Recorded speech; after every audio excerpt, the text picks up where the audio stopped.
The M8 Greyhound didn't ease into battle, it charged into it.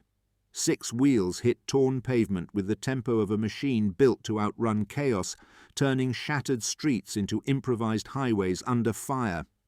Its Hercules engine delivered the burst of speed reconnaissance units needed when the front line shifted by the minute, and its 37mm gun gave that speed real authority. It was the kind of battlefield presence defined by motion, pressure, and unmistakably American momentum.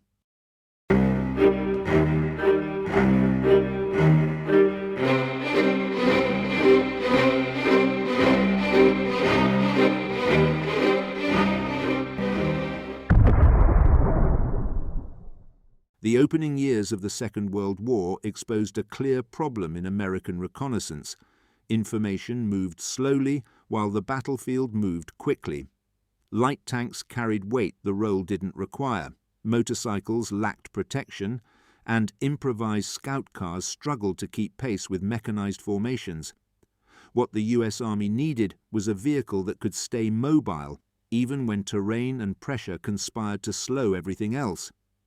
The requirement that emerged was precise: high road speed, low silhouette, dependable off-road manners, and a gun that could speak with enough force to shape small engagements without relying on support. Building such a machine during wartime pushed doctrine forward because it demanded that reconnaissance be treated not as an afterthought, but as a decisive function in its own right. Mobility could no longer be borrowed from other branches. It had to be engineered directly into the vehicle itself. 3 technical realities sharpened the demand. First, armoured divisions needed a scout car fast enough to keep ahead of their own spearheads rather than lag behind them. Second, the expanding radius of operations across North Africa and Europe required long-range patrol capability without constant refueling. Third, tyre technology and drivetrain durability had finally advanced to a point where a 6-wheeled layout could survive cross-country stress without disintegrating under load. It was the rare moment when engineers, strategists, and logisticians all agreed that speed was not optional. It was the entire argument. That combination of urgency and technical clarity set the stage for a purpose-built reconnaissance machine unlike anything fielded by the United States before. The design philosophy behind the M8 Greyhound emerged from a shift in how American planners viewed reconnaissance. Instead of simply observing, scout units needed the means to impose tempo, seize fleeting opportunities, and withdraw before heavier forces reacted. That vision demanded a vehicle built around controlled speed rather than armour thickness, and around mechanical reliability rather than brute force. Developers centered their thinking on 3 core engineering principles. The first was drivetrain efficiency. A 6-wheeled configuration with full-time 6x4 drive on roads ensured surface traction at high speed, while keeping the mechanical layout relatively simple. The second principle was weight discipline. By limiting armour to resist small arms fire and shell fragments, the vehicle stayed light enough for rapid acceleration and long-range patrols. The third centered on firepower. A 37mm M6 gun provided enough punch to challenge light opposition and suppress enemy positions without overburdening the suspension or turret ring. This approach meant rejecting competing ideas that favored thicker armor or heavier guns, both of which risked slowing the platform below the threshold required for reconnaissance work. It also reflected evolving doctrine, recognizing that information was most valuable when delivered quickly and reliably rather than protected behind layers of steel. Speed became the dominant design language, and the engineers treated weight the way accountants treat spending, necessary in places, avoided everywhere else. The resulting concept balanced mobility, firepower, and range with calculated restraint, shaping a reconnaissance vehicle designed from the outset to move ahead of the battle rather than sit inside it. Turning the M8 Greyhound from concept into a functioning wartime vehicle required a manufacturing process that emphasized speed, repeatability, and component discipline. Ford Motor Company organized production around techniques developed for civilian automobiles, adapting assembly line philosophy to accommodate armoured hull fabrication, turret mounting, and drivetrain integration. This approach allowed large numbers to be produced without demanding scarce heavy tank industrial capacity. 3 technical elements defined the build. First was the welded armour hull, formed from rolled homogeneous steel plates angled to deflect small arms fire while remaining light enough for high-speed manoeuvre. Precise welds mattered because the armour was thin. Any distortion risked compromising structural integrity or alignment within the drivetrain tunnel. Second was the Hercules JXD inline-6 engine, installed with attention to cooling flow and access panels so field servicing could be done quickly under pressure. Third was the suspension system, combining leaf springs with a 6-wheel arrangement that distributed load more evenly than contemporary 4-wheel scout cars, improving survivability on rough terrain. Component standardization kept production timelines tight. Shared fittings, interchangeable wheels, and simplified turret hardware meant that shortages in one supply chain could be balanced by reallocation from another. It followed the classic wartime rule that anything simple enough for rapid production was immediately preferred over a clever mechanism that slowed the line.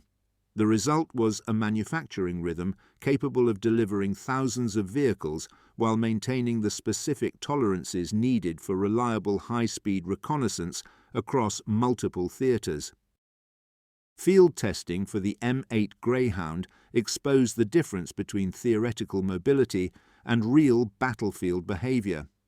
Trials pushed the vehicle across mud, loose gravel, steep gradients, and harsh braking zones to determine whether its 6-wheel layout could maintain control when terrain refused to cooperate. The goal was not elegance, but consistency. Scout crews needed a machine that responded predictably when the environment deteriorated without warning. 3 aspects of performance dominated evaluation. The first was steering stability at high road speeds, where testers monitored oscillation and tyre wear to ensure the front axle geometry remained stable during long-distance reconnaissance runs. The second involved off-road climbing, where the combination of weight distribution and engine torque revealed how effectively the Greyhound could scale banks or pull itself through soft ground without overworking the powertrain. A third area focused on turret rotation under motion, verifying that the manually powered system could track targets without binding or excessive vibration while the hull bounced beneath it. The trials also highlighted one limitation: its vulnerability to mines and heavier anti-armour weapons, a trade-off inherent in its lightweight design philosophy.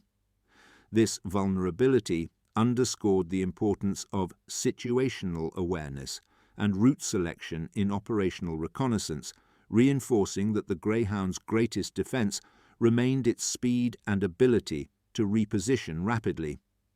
It proved that a fast vehicle stays useful only as long as its driver respects every bump, rut, and misplaced optimism on the road ahead.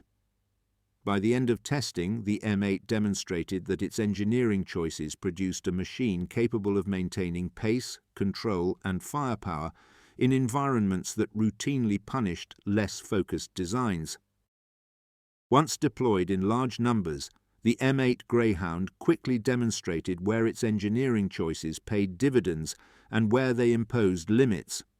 In mobile warfare, the vehicle's acceleration, long operational range, and excellent road speed allowed reconnaissance units to exploit changing conditions, identify enemy positions, and act as rapid response eyes for advancing formations. In these roles, the Greyhound consistently delivered the tempo advantage it had been designed to provide. Its breakthrough came through 3 operational strengths. First, It excelled in wide-area patrols where speed mattered more than armour. The Greyhound could cover ground faster than most tracked vehicles, reporting developments before they escalated. Second, its 37mm gun allowed it to confront light opposition, engage soft targets, and influence skirmishes that shaped local tactical outcomes. Third, its reliability reduced the logistical burden typically associated with armoured cars, allowing it to sustain long missions with fewer interruptions for repair or refueling. Yet the same qualities that made the vehicle successful also defined its limitations. The armour's lightness left it vulnerable to heavier weaponry, mines, and ambush positions where mobility offered little protection. Some operators reinforced tactics to avoid direct confrontation with enemy armour, recognizing that the Greyhound could not trade blows with tanks or anti-tank guns. Even so, the vehicle's operational record made it clear that speed, properly applied, could achieve results that armour alone could not.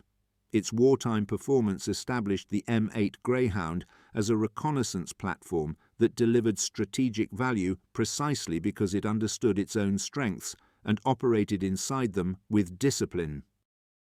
The widespread deployment of the M8 Greyhound produced consequences far beyond its immediate reconnaissance role. As rear areas stabilized and front lines shifted, the Greyhound became a tool for far broader military administration, bridging the space between combat operations, civil control, and post-battle stabilization.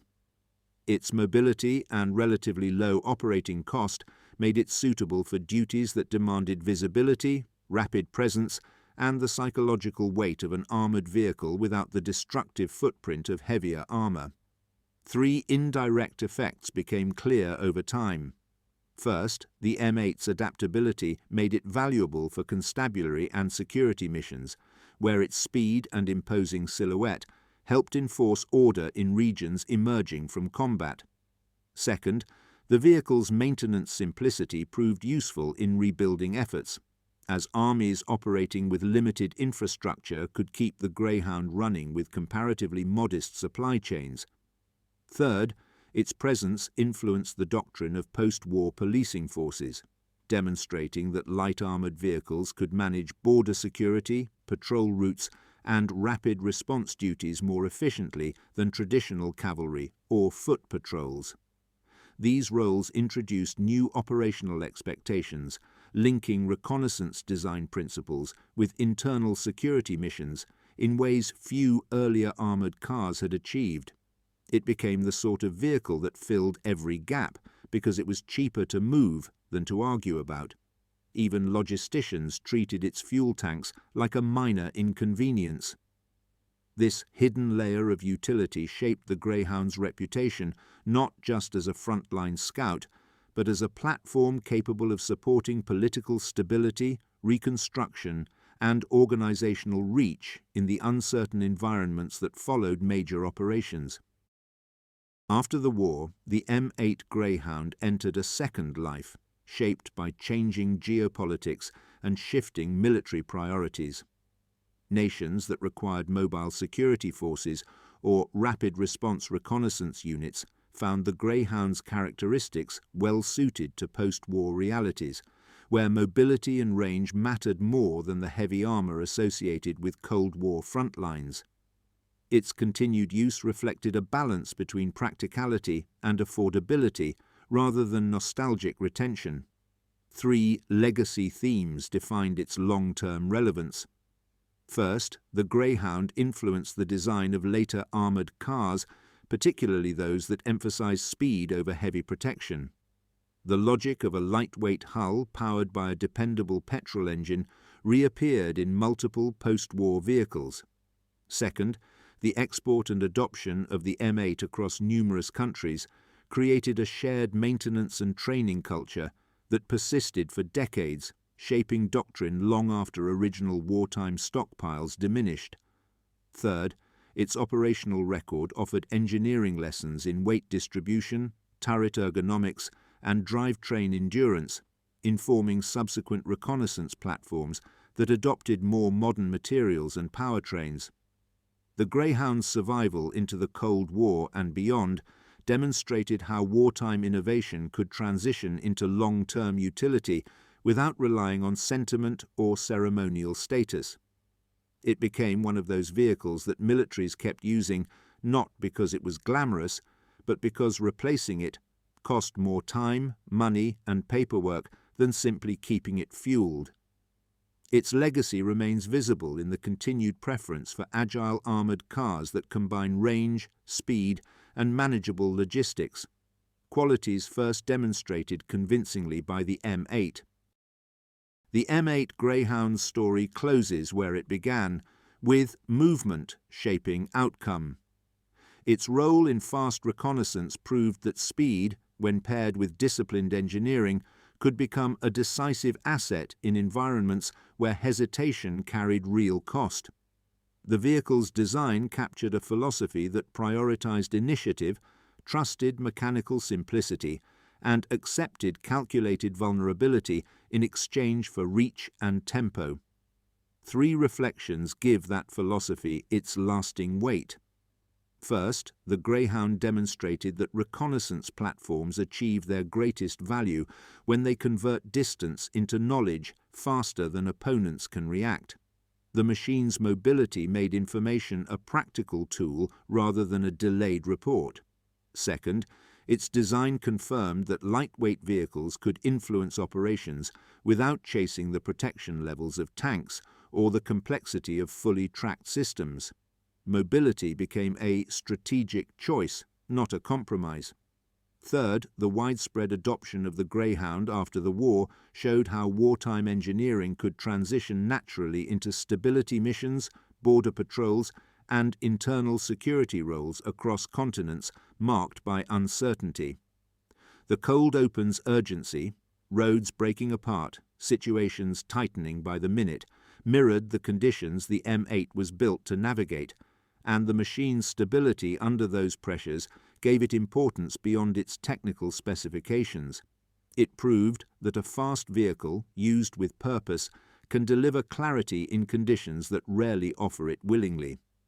This understanding places the Greyhound not as an outlier, but as a landmark in reconnaissance engineering, where mobility, restraint, and practicality combined to produce a vehicle defined by what it enabled rather than what it carried. Thanks for spending your time with this video. If you'd like more documentaries on the machines and moments that shaped history, please consider subscribing. We would love to have you back.